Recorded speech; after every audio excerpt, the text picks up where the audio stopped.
Another blessed day. We thank God for another blessed day. Got to thank God for waking us up this morning. I want to thank God for allowing me to make this video, and I want to thank God for allowing you to watch the video. Big news for Chevy, man.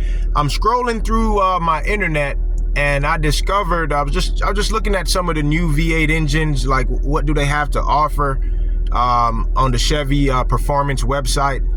And I gotta tell you, that L8P at 6.6 liters is the biggest naturally aspirated engine that you could purchase today. Almost give me memories of that 7-liter that they put in that Corvette, that C6 Vet, and you can also get it in the legendary Z28 Camaro. But if you want something from the LT family, that 6.6 liter L8P that they just released, monster, absolute monster. Let's talk more about it. So there she is in all her glory. That's the L8P you're looking at. That's 6.6 liters. And I'm sitting here scrolling through it on the phone because I'm trying to see what the pricing is like. They actually dropped it. It was originally at $10,000. They dropped it. They took $2,000 off, so you can get about $8,000 and change right now, and drop this thing into any project vehicle, hot rod. I mean, whatever you could think of, man. This is going to be a monster heart transplant to drop in the side of that thing. So let's talk more about this thing. This thing is an iron block. All right, so you're talking big burbly, you're talking strength when you go with the iron block. I'm currently sitting now in my SS Camaro, and this one features the 6.2 liter LT1, but this is all aluminum, so a little bit different setup. Definitely helps to dissipate heat a little bit better than iron, but we all know when it comes to just burbly and strength, big burbly iron block, you know, think about like a 6.4 Scat Pack. Those engines also feature iron block, so they're pretty powerful and strong. But interesting motor, okay? They brought the horsepower up. This thing is putting out 523 horses, 543 pound-feet of torque. I mean, that is just impressive.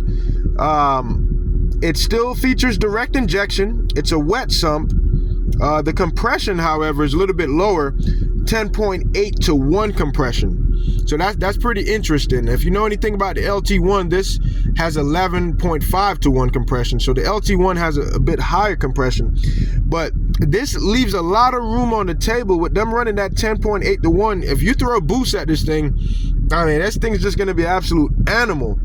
So like I said, the block, it's cast iron. It's a 6-bolt main, you know, 6.6 liters. We're talking 400 cubic inches. I mean, that is just an absolute monster.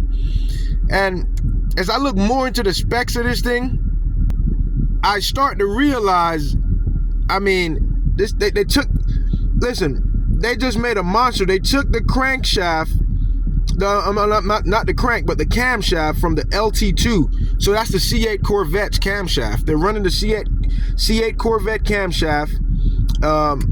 You could still, as I look at the accessories and, you know, what it takes to get this thing into a swap, if you have an older vehicle that has power steering, you can still swap this motor in, because on the front drive accessories, they have a hydraulic power steering, so you can do that. And it's very interesting. I think you can still get away with it if you put it in the 6th gen Camaro, which does not have hydraulic power steering. This is electric rack, so give you quite a bit of versatility there, you know. So this is just interesting.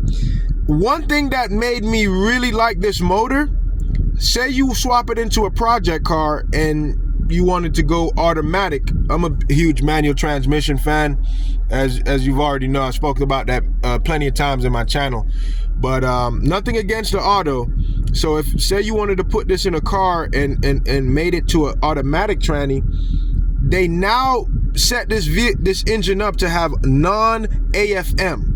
That's right, non-AFM. You don't have to worry about that active fuel management system, which I know a lot of hot rodders, they tend to delete that. They don't really like it because it's been known to, possibly lead to premature lifter failure. So that's something to think about. So non-AFM, you got the DI, they got the LT2 camshaft, you got 6.6 liters, approximately 400 cubic inches, 523 horsepower, right out of the gate, right out the box, and 543 pound-feet of torque.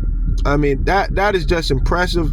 If you compare that to the LT1, which I could pull up a picture now of the LT1 just to give you a quick comparison. So now looking at the LT1, the LT1, which is the engine that I have in my car, that puts out about 460 horses and about 465 pound-feet of torque. Now, these numbers favor the Corvette, which was first introduced in 2014, but it's the exact same engine and motor that's found in the Camaro. Chevy just detuned it by about, I think, 10 horsepower. It'd be very interesting. I'm pretty sure with an aftermarket tune, you could just put that right back into the calibration if that's what you choose to do. But a little bit different, we're looking at all aluminum, 6.2 liters, so a little bit smaller. Still got the direct injection, variable valve timing, continuous variable valve timing on this motor.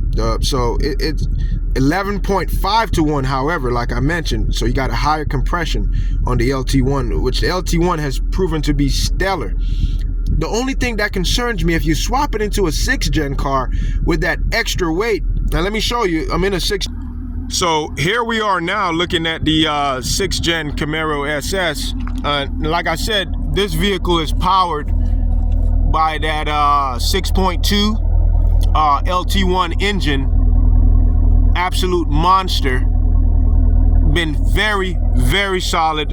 Excellent power plant. Excellent powertrain. I just wonder, if you drop that 6.6 behemoth of an engine, that L8P as in Peter, into something like this, I just wonder, like, how would it, would that extra iron block way down the front, I just wonder how that would work in this type of a setup if you was to drop it into a 6th gen Camaro.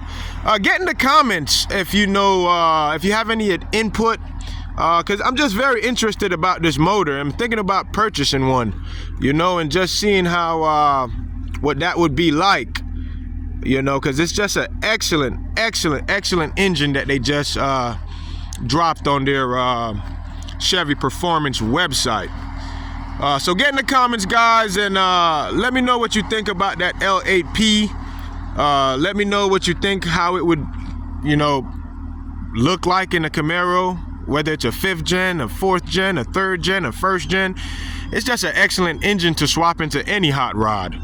So let me know what you think, guys, about that all new L8P from Chevy.